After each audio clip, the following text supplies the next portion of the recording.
خیلی وقتا وقتی زندگی ما گره میخوره، مشکلی، حتی بیماری میشه با استغفار علاج کرد. خیلی وقتا بیماری میشه با استغفار علاج کرد، با صدقه علاج کرد. چقدر ما پول به دکتر میدیم که شفا پیدا بکنیم. یه مقدارش صدقه بدید تو سختی، وقتی بیمار میشی صدقه بدید. بیماراتون رو با صدقه، علما میگن وقتی مشکل میاد تو زندگیت برو مشکل دیگران رو حل کن. تا زندگیت گره میخوره برو گره کسی دیگر رو باز کن که گرهت بلا فاصله باز خواهد شد. یا شروع به استغفار بکن. حضرت یونس اینجا چه کار کرد؟ نافرمانی کرده، بدون امر خدا قومش رها کرده، گرفتار شد،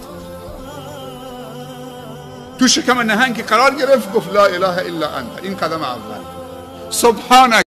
پروردگار خودت گفتی اگر بندی از بندگان من دو دستشو بلند کرد 3 بار گفت یا الله یا الله یا الله،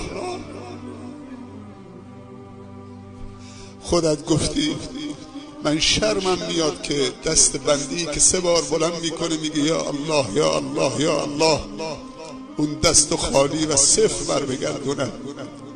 پروردگارا ما دستان نیاز رو بلند کردیم، ما نیازمندیم، به در خانه توی بی نیاز آمدیم در این وقت شب، چیزی جز آمرزش گناهان، مغفرت، هدایت، رحمت، رضای تو پروردگارا، هدایت برای خودمون و کسانی که دوستشون داریم و فرزندانمون. پروردگارا ما را بندگان خالص و مخلص خودت قرار بده. پروردگارا يا أختنا بالله لا يغويك ذا الشيطان، إن الحجاب فريضة من ربنا المنان. إنا سمعنا أختنا قولا عجاب، قالوا كلاما لا يسر عن الحجاب، قالوا ظلاما حالكا بين الثياب، قالوا خياما علقت فوق الرقاب، نادوا بتحرير الفتاة وألفوا فيه الكتاب، رسموا طريقا للتبرج لا يضيعه الشباب. يا أختنا هذا عواء. У вас есть телохранитель? Нет, вы не имеете? У меня есть один телохранитель. Он не имеет глаз, хотя он видит. Он не имеет ушей, хотя он слышит. Он помнит все с помощью могущественной памяти, но не имеет памяти. Когда он желает сотворить какую-то вещь, он приказывает быть этому, и это начинает существовать.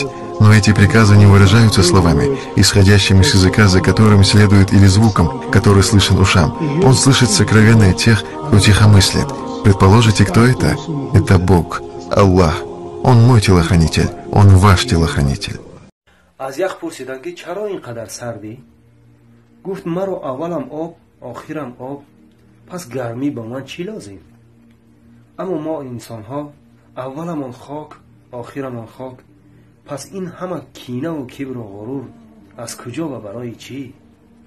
ما باید با یکدیگر کینه نورزیم، زیرا کینه از سینه بدر کن ای پسر، زی آتش دوزخ حذر کن ای پسر گفته‌اند. و زیب فرزند آدم این خاکساری است. به خدا قسم که کبر و غرور این شعار شیطانی است. بزرگ بیدار نگفته است که اگر شهرت طلب داری رفیقی بید مجنون باش، که او هرچند بالا می رود لیک سر بر زمین دارد. ما باید در زندگی زمینی باشیم.